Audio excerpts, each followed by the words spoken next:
মান ব্যৱস্থা তেওঁ গ্ৰহণ কৰিছে আৰু আপোনালোকে এইটো জানে যে ড্ৰাগছৰ সৈতে কোনোবা এজন যদি ব্যৱসায়ী এটা পৰিমাণৰ ওপৰত যদি ড্ৰাগছৰ সৈতে জড়িত হয় বা গ্ৰেপ্তাৰ হয় তেওঁৰ মৃত্যুদণ্ডও হ'ব পাৰে তেনেকুৱা পৰিৱেশত এজন ড্ৰাগছৰ ব্যৱসায়ীয়ে আইনৰ হাতৰ পৰা পলাবলৈ সকলো ব্যৱস্থা গ্ৰহণ কৰে আৰু পৰিস্থিতিৰ পৰিপ্ৰেক্ষিতত অসম আৰক্ষীয়েও বা যিকোনো আৰক্ষীয়েও সেই ব্যৱসায়ীজনক ধৰিবৰ বাবে সকলো ব্যৱস্থা হাতত লয় কাৰণ ব্যৱসায়ীজন যদি পলাই যায় 10 কোটি টকাৰ ড্ৰাগছ লগত ওলাই যাব আৰু 10 কোটি টকাৰ ড্ৰাগছেৰে অতি কমেও 600ৰ পৰা 1000 জন যুৱকৰ জীৱন সদায়ৰ বাবে নষ্ট কৰি দিব যি নহওক 5 বছৰৰ পিছত যোৱা কেইদিনমান আগতে বিধানসভাত বিৰোধী পক্ষই প্ৰথমবাৰৰ বাবে আমাক অনুৰোধ কৰিলে যে ড্ৰাগছ ব্যৱসায়ীসকলৰ বিৰুদ্ধে কঠোৰ হওক তেওঁলোকৰ ধৰ্ম সম্প্ৰদায় চাব নালাগে অসম আৰক্ষীয়ে কঠোৰ ব্যৱস্থা গ্ৰহণ কৰক এই ঐক্যমত যদি 5 বছৰৰ আগতে আহিলেহেঁতেন হয়তো অসম আৰক্ষীয়ে ইয়াতকৈও আৰু বেছি চমকপ্ৰদ সাফল্য লাভ কৰিব পাৰিলেহেঁতেন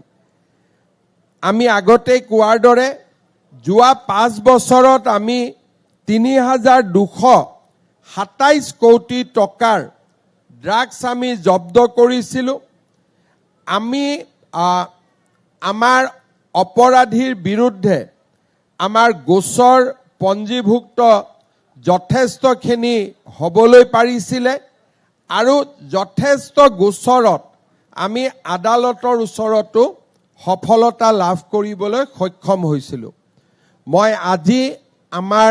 দৌলাখালৰ পৰা বিশেষকৈ যিটো দিনত আমি 462 কোটি টকাৰ ড্ৰাগছ একেলগে আমি নষ্ট কৰিছোঁ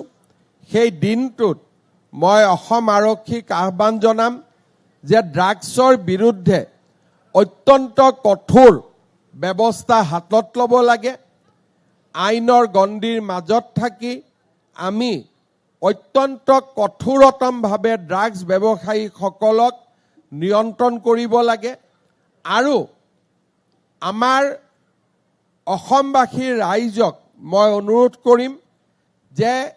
ইনফৰমেশ্যন অবিহনে মই আগতে কৈ যোৱাৰ দৰে যে সৰু টেমা এটাত অকণমান ড্ৰাগছ ভৰাই লৈ গ'লেও তাৰ মূল্য 1 কোটি টকা কোনেও চেকিং কৰি ড্ৰাগছ ৰখাব নোৱাৰে ড্ৰাগছক তেতিয়া ৰখাব পাৰিব যেতিয়া আমি ইণ্টেলিজেন্স জেনেৰেট কৰিব পাৰিম অৰ্থাৎ ৰাইজে আমাক ক'ব আমাৰ চোৰাংচোৱাসকলে ক'ব যে আজি ম্যানমাৰৰ পৰা অমুক নম্বৰ ট্ৰাকৰ টিউবৰ ভিতৰত বা স্পেয়াৰ টায়াৰৰ ভিতৰত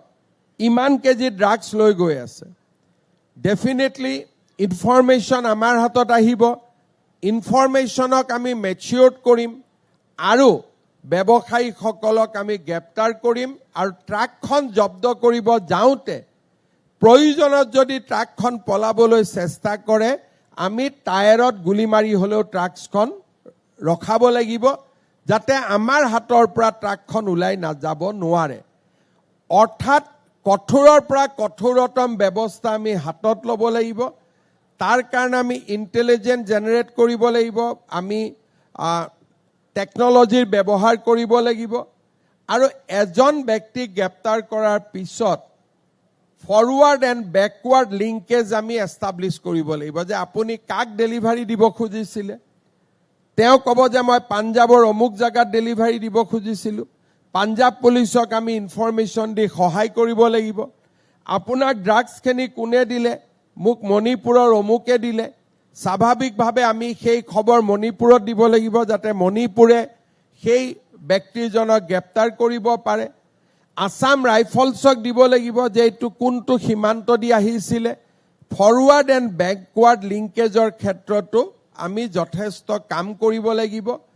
আৰু শেষত ড্ৰাগছ জব্দ কৰাৰ কিছুমান নিয়ম আছে যদি বিভিন্ন সময়ত আমাৰ বহু আৰক্ষীয়ে ড্ৰাগছ জব্দ কৰি হাতত ড্ৰাগছ লৈ ফটো উঠে, তেতিয়া অপৰাধীয়ে কয় যে এই ড্ৰাগছখিনি ফটো উঠিছে, তাৰ মানে এইখিনি আৰক্ষীৰে ড্ৰাগছ হয়। অৰ্থাৎ বহুত সময়ত যদি আমি কোনোবা দিনা জাৰ্নেলিষ্ট আহিলে আমাক ক'লে যে পেকেটটো খুলি দিয়ক, ভিতৰৰ ফটো ল'ম, যেতিয়া পেকেটটো আমি খুলি দিলোঁ তাৰমানে আমি এভিডেন্স নষ্ট কৰি দিলোঁ, কোৰ্টত তেতিয়া আমি তাক শাস্তি দিব নোৱাৰোঁ। এই ধৰণৰ সূক্ষ্ম যিখিনি কথা আমাক লাগে, ট্ৰেইনিং লাগে, যাৰ দ্বাৰা আমি ব্যৱসায়ীজনক আদালতত লৈ যাব পাৰোঁ, আদালতত কনভিকশ্যন দিব পাৰোঁ, সেই ধৰণৰ ট্ৰেইনিং কেম্পছবিলাকো অসম আৰক্ষীয়ে কৰি আছে। বহুত সময়ত ড্ৰাগছ ধৰোঁ, হিৰোইনক এটা সময়ত অপৰাধীয়ে আদালতত গৈ পাউডাৰ বুলি কৈ দিয়ে। তাক প্ৰমাণ কৰিবৰ কাৰণে আমাৰ ফৰেনচিক টিমছ লাগিব। প্ৰথমতেই ই আদালতৰ ওচৰত যোৱাৰ আগতেই ফৰেনচিক ৰিপৰ্ট আমাৰ হাতত আহিব লাগিব। তাৰ কাৰণে আমি ফৰেনচিক ইম্প্ৰুভ কৰিব লাগিব।